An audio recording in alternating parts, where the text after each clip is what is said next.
Okay, everybody, welcome to House Education Wednesday, February 19th, 2025 at 9:15 in the morning. Going to have a few bill introductions this morning to start things off. And number one is H87.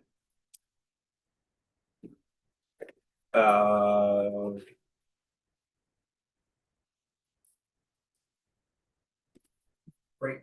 Trying to figure out the title of the bill on the wall made it sound like exactly what we did last year. However, this is not the same bill, if I'm correct. Anyway, Representative Hango, the floor is yours. Welcome and thanks for being here. Thank you. Good morning, Mr. Chair, Mr. Vice Chair, and committee. Thank you for the invitation to introduce to you H87, an act relating to raising awareness of military-related post-secondary opportunities. H87 is similar to last year's H739 in part, which passed your committee and the House in the miscellaneous education bill, but ended up staying on the wall in Senate Ed at the end of the session. In a nutshell, this bill asks that in the framework used in each secondary or high school for personalized learning plans, PLPs, all military-related options for achieving career success are offered to students. And there's the difference, because last year's bill had an additional piece to it, making some requirements or asks of VSAC, and that portion has been taken out this year.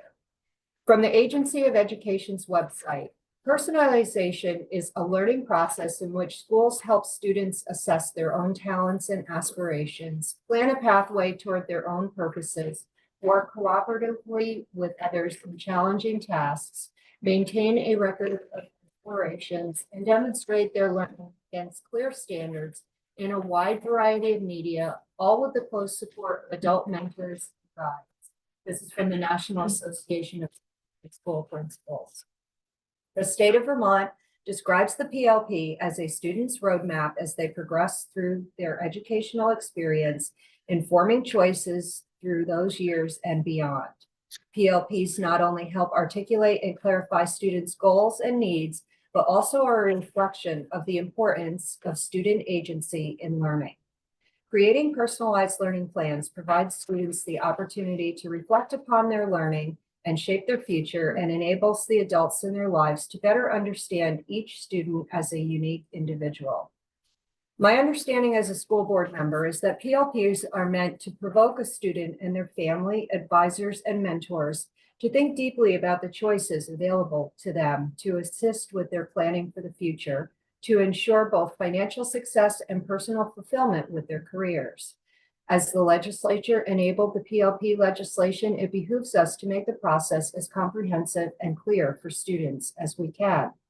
For those of you who are wondering just what those military-related options may be, a list might include participating in a synchronous apprenticeship program with an employer and enlistment with the National Guard during a student's later high school years, enlisting in a National Guard unit after graduation where a member would receive skills training, often leading to valuable certifications and the opportunity to attend a full-time or part-time degree program, including through graduate programs.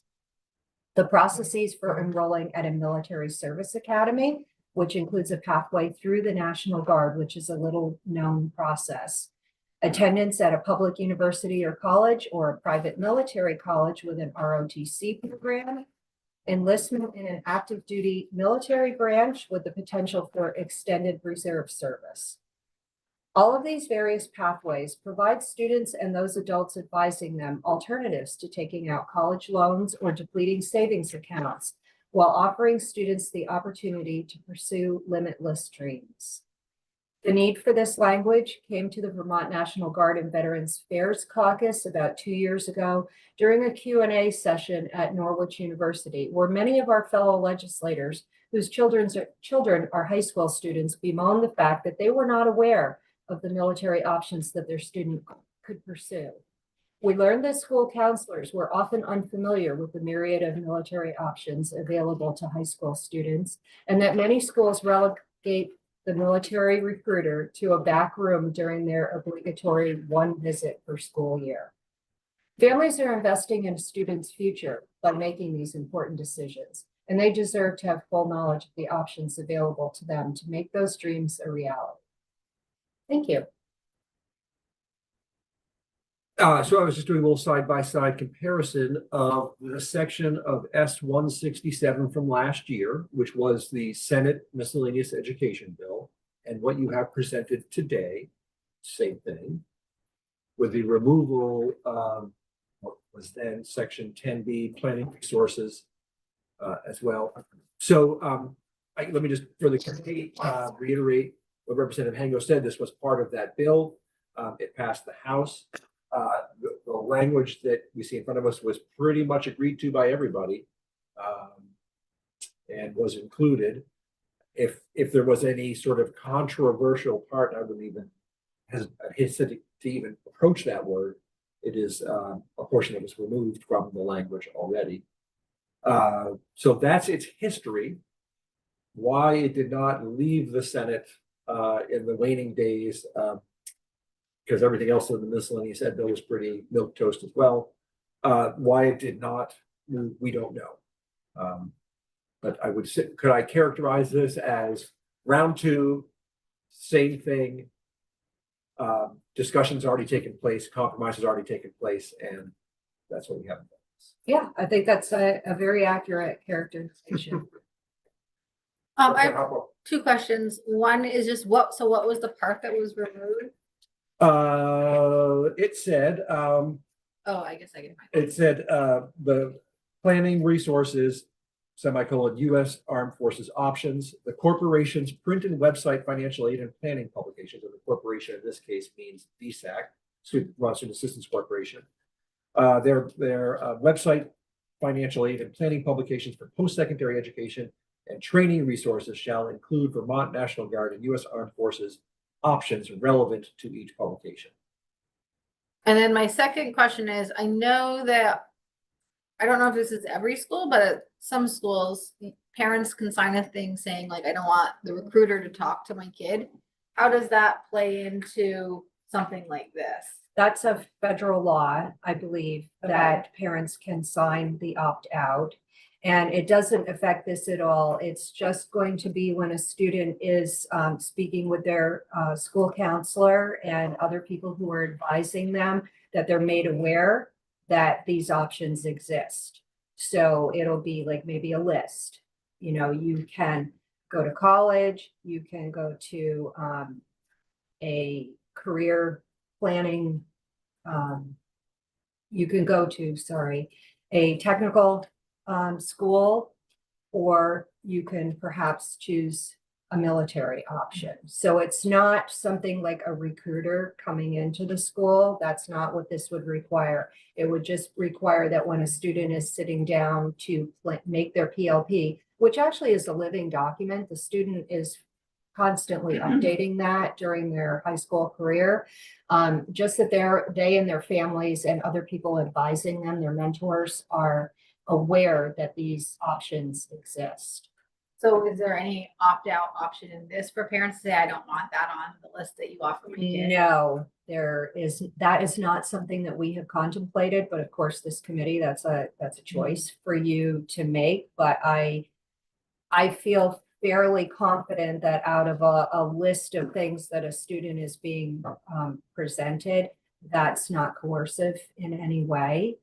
And I also wanted, if you don't mind, to address your, the first concern was about the language that was removed. I was just curious.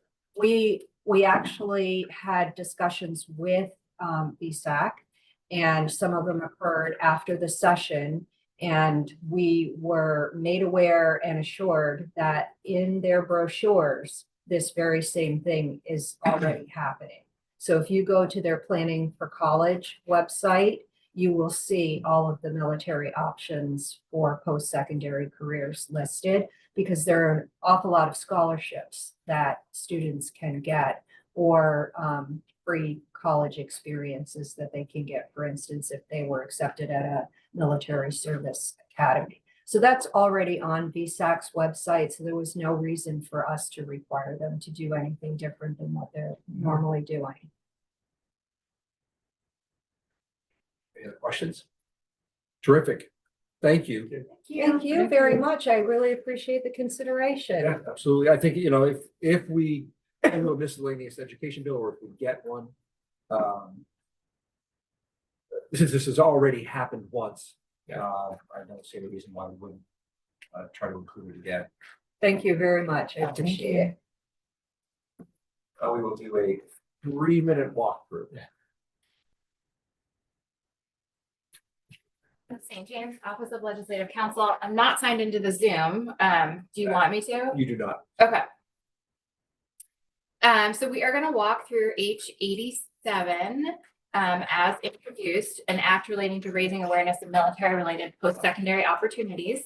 This bill proposes to make amendments to Section 941 in Title 16, which is the Flexible Pathways Statute. The subchapter that this statute starts includes dual enrollment, early college, and adult education. It used to contain, oh boy, I'm forgetting the name. Anyway, it contains flexible pathways, but this is kind of the enabling legislation that lays out what the secretary is required to do and what school districts are required to do in order to allow and encourage kiddos access to these flexible pathways.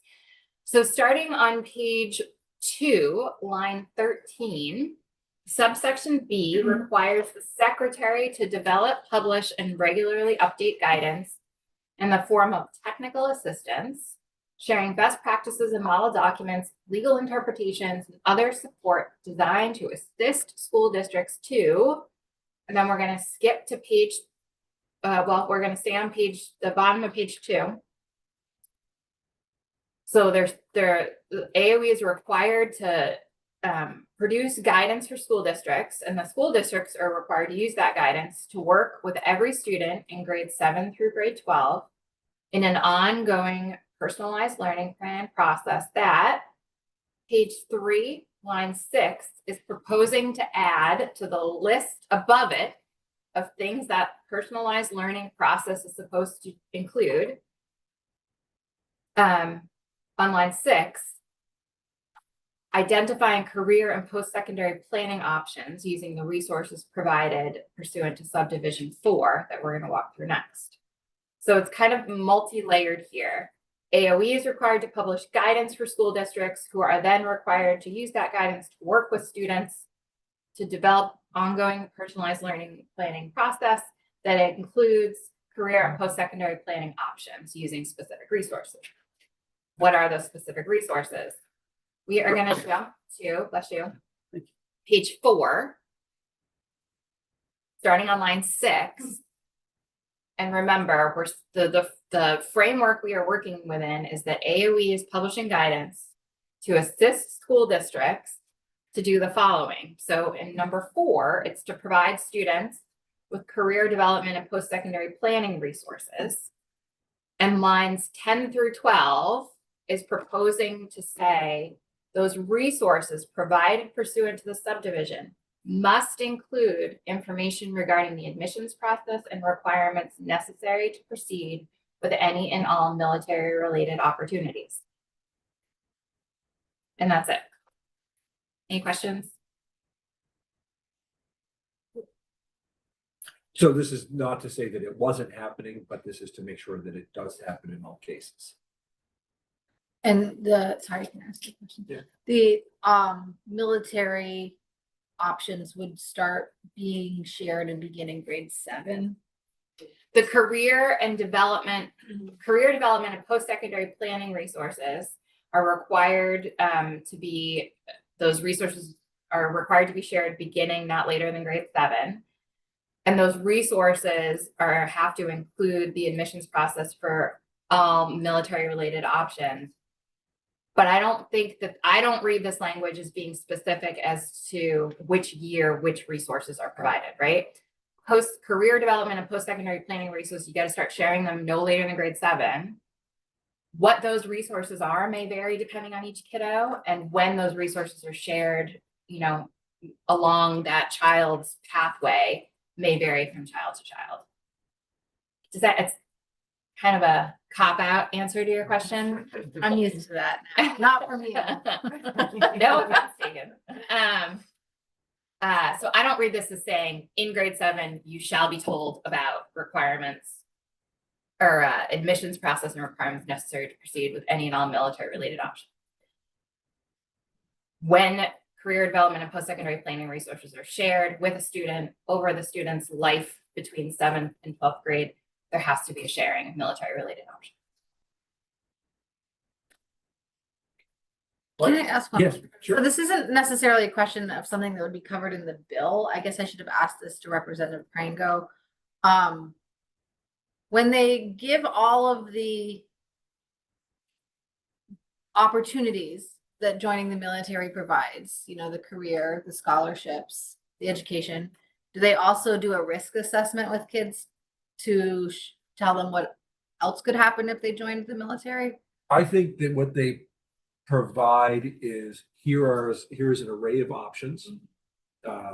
You can choose to follow that path, but I think the deeper discussion, this is not addressing the deeper discussions. That's really between the student and a recruiter, student and parent, student and teacher, student and a trusted adult, whatever happens. And do those conversations happen with all of those people? I don't know, but this bill does not address any of that. Okay.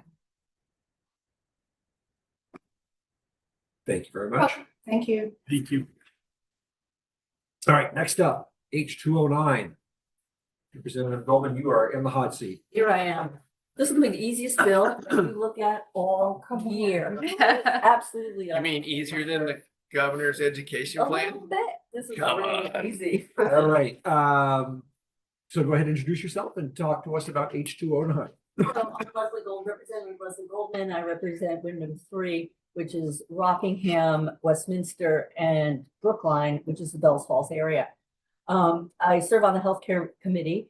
I was contacted by a school nurse in my district, and I'll just read what she wrote. I'm a school nurse, and many Vermont school nurses have utilized a program which provides free epinephrine auto injectors to schools. This year, the program was shut down due to supply issues, which you may have heard about, epinephrine, and we had to purchase our own for safety, and it's used for severe allergic reactions. They're not cheap. And there's a new FDA-approved epinephrine, which is administered intranasally through the nose, called Neffy. And they created a similar program where they provide schools with free nasal epinephrine. But our legislation has to include epinephrine, which is administered intranasally.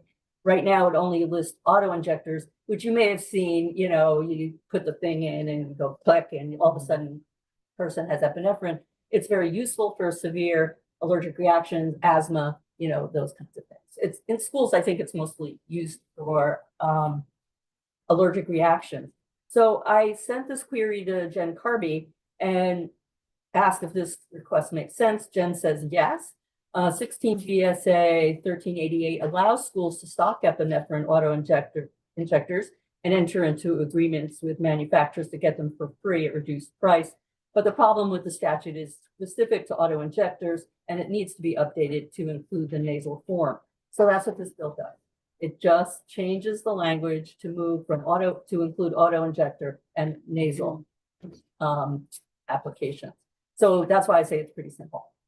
It's followed standards of practice. Each child has whatever the school requires to have a medical plan signed off by their clinician to allow the use in the school. So it doesn't change anything. The bill itself has very little, mostly, well, yeah, here it is. You'll see, just adds the nasal route of administration. So that's the bill. That's why I said it's really simple. Any questions? I think you cleared up my question. All right. So it can't be used on just any student. It has to be someone who already has the prescription. They might have an auto injector, but they might be able to have a nasal. Yeah, this allows the nasal, changes the statute to allow the nasal option to be administered Thank you. along with the auto injector. I think the really only question I have, which is not for you or for the higher ups as to why this bill is in our committee and not in your committee. Hmm. It really does seem to be much more a healthcare related question than a education can't question. say that. I know you can't answer that, but Although it is a school plan. I mean, I don't know who originally did the statute. Maybe it came through you originally, and that's why it was assigned here. I don't know. and if we think back to last year, those of us who were here, we had a sort of a similar bill about applying sunscreen. Uh-huh. And it actually began in the Senate Healthcare Committee and came to the Education Committee. Big controversy over that. We did such a backup job. This is just round two. This is. So I guess one question that I'll just sort of ponder and deal with is should we be the ones passing this or the other one? It seems so simple, we might as well just Yeah, rather than make it, have a path. rather than move it back. This is for the school nurses, it sort of does have that. It is Title education. 16. Yeah, In the beginning of the bill, it talked about, uses the words a stock supply of intranasal epinephrine. But Where are you? it's in the, it's on the very beginning of it. Oh, page it's 118. Yeah, Mhm. so that seems to be a little bit of a different than what the bill is actually proposing to do, right? I mean, epinephrine is usually a prescribed substance to a specific student, like the EpiPen kind of situation, where I don't think that a nurse right now has a stock supply of EpiPens in the school. I mean, maybe I could be wrong, I but don't know that answer. yeah. Yeah. It- I mean, I could see there be a reason, because if there was a crucial emergency and someone was not breathing, then, there would have a supply in case and save a life. So I would not want to say no to that. That would just be something, I guess I would. so what we will do is we'll have somebody from the School Nurses Association come in and Yeah. answer any questions. And Katie might be, your budget Yeah. council Yeah. will be helpful. Perfect. All right. Thank you very much. Thank you. Thank you for considering it. Everybody okay if this bill, we're at a point where sort of decide whether things go in a miscellaneous education bill. We now have two relatively simple things before us. We might just start compiling a miscellaneous education bill with everything in this. Yeah, but I will have testimony brought in on.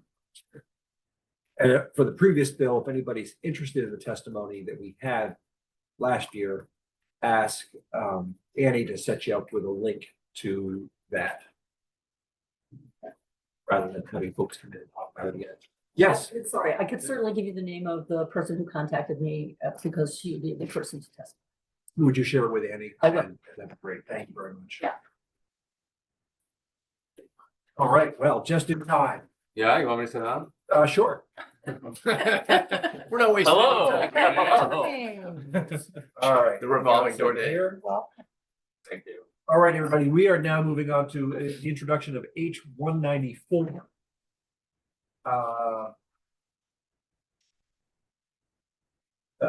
This bill proposes to require that any non-emergency school construction project receiving state aid include the creation of high-capacity, gender-neutral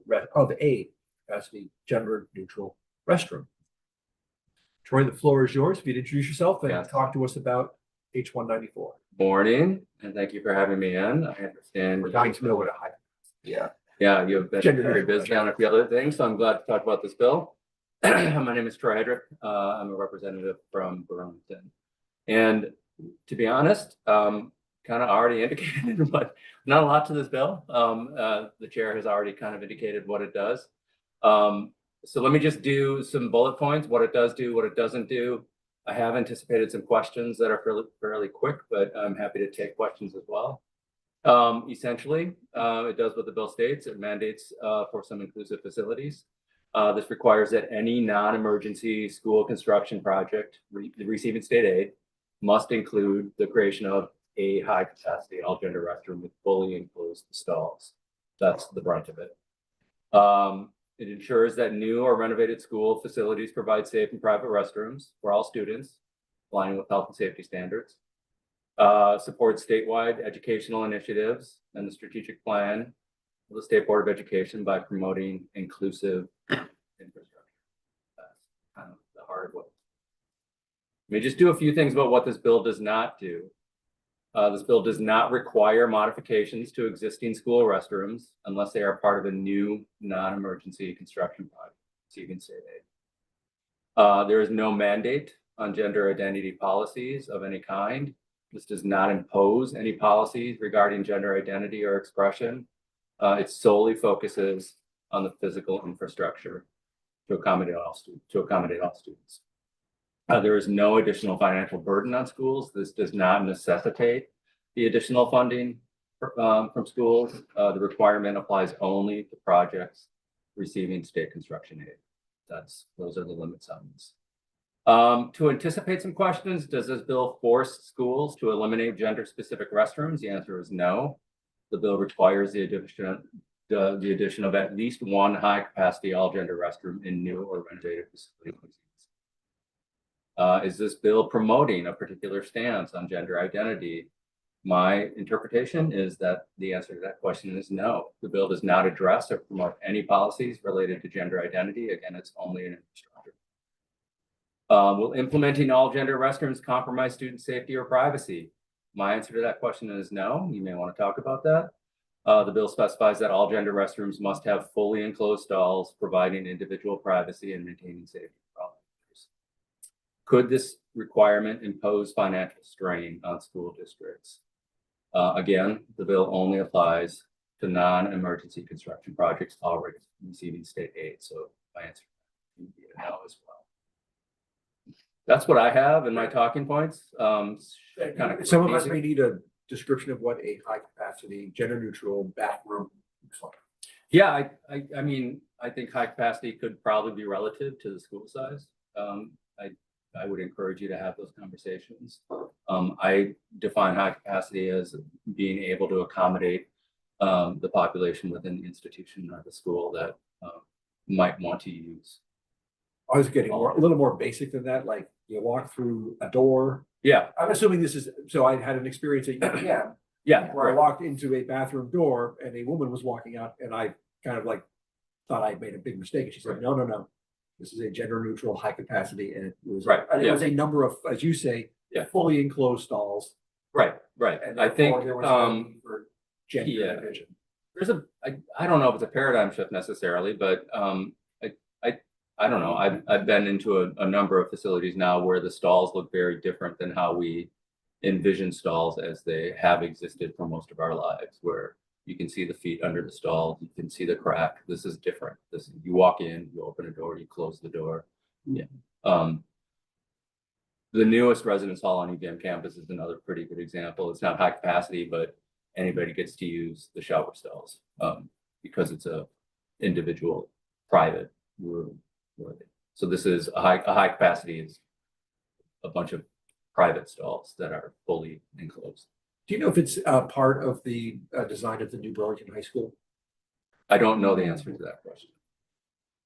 Do you want to finish up? Sure.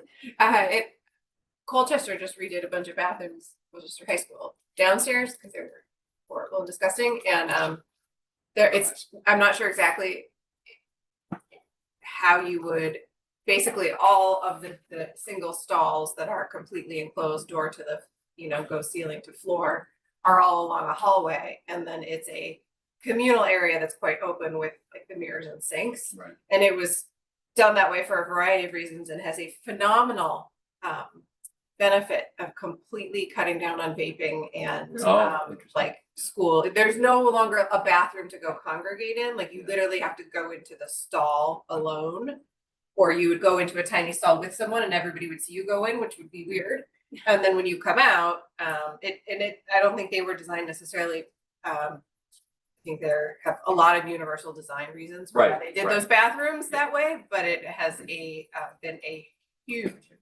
Yeah. Culture shift of there's just not a boys' bathroom and a girls' bathroom, or just an enclosed bathroom to go into to hang out with, and you have to stay literally in the stall to not be seen, and the door then opens out to the hallway so everybody sees you come in and out, the sinks. And it was weird at first and people were but it has very much shifted and it has cut way down on vaping. Fascinating.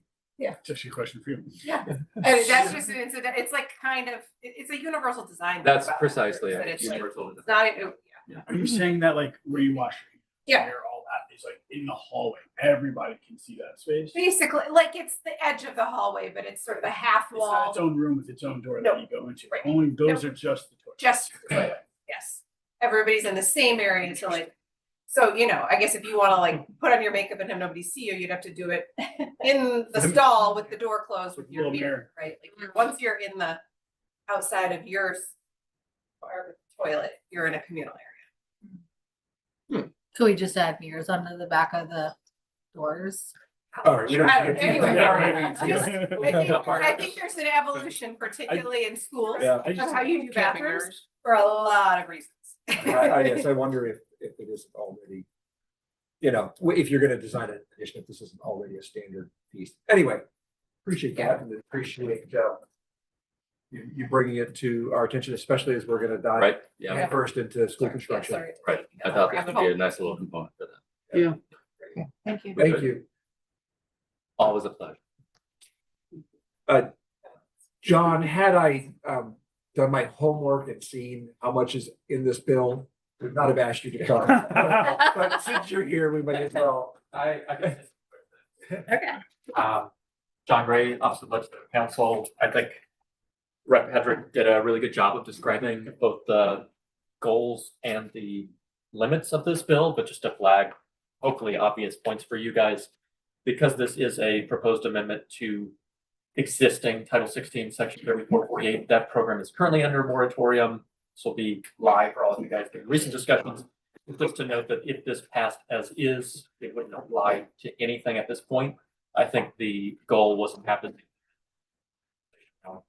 school construction program, and I think it's a nice way of drawing attention to, we've talked about policy levers that can be used to direct state funds toward particular projects. This is the kind of thing that we're talking about when we talk about policy levers. This is included as an eligibility condition, so it's that funnel that gets you in the door, and this is saying that projects should be ready to include this component. But if you are interested in this kind of idea, there are other policy levers you can use to try to get at the same goals. So you could use bonus incentives to get at inclusivity as a particular goal of school construction projects and the like. I will stop there because I do think this is a pretty simple bill, but just wanted to draw attention to how this might filter into a bigger school construction conversation. I would just say, I think, I'm not positive, I think Representative Hedrick said or implied that this wouldn't come at any additional cost to taxpayers because it's included in school construction. I would just say that we are, if these bathrooms actually do cost more, then yes, it would cost taxpayers. Not really a question, but can I just say, Representative, I appreciate your real world kind of context. Yeah. Because it points out that there's many different benefits. to this. Yeah, Sometimes when we start talking about gender, things get Yes, emotional, things yes. get kind of skewed or, go down the wrong path. I don't, as far as I know, Many different benefits. it wasn't in Colchester like designed for that reason. It was a sort of innovative way, partially because the behavior issues Absolutely. and just destruction of physical property that our bathrooms were, and so to shift how much individual space students have in those spaces. It's been a fascinating shift. Anybody who's traveled in Europe can appreciate bathroom stalls there, which are in fact full of tennis floors compared to our American tradition Yeah. of humiliation. The outhouse. All right, thank you very much. Thank We'll- you. we'll end there. Let's take 5 minutes. Yeah, We'll maybe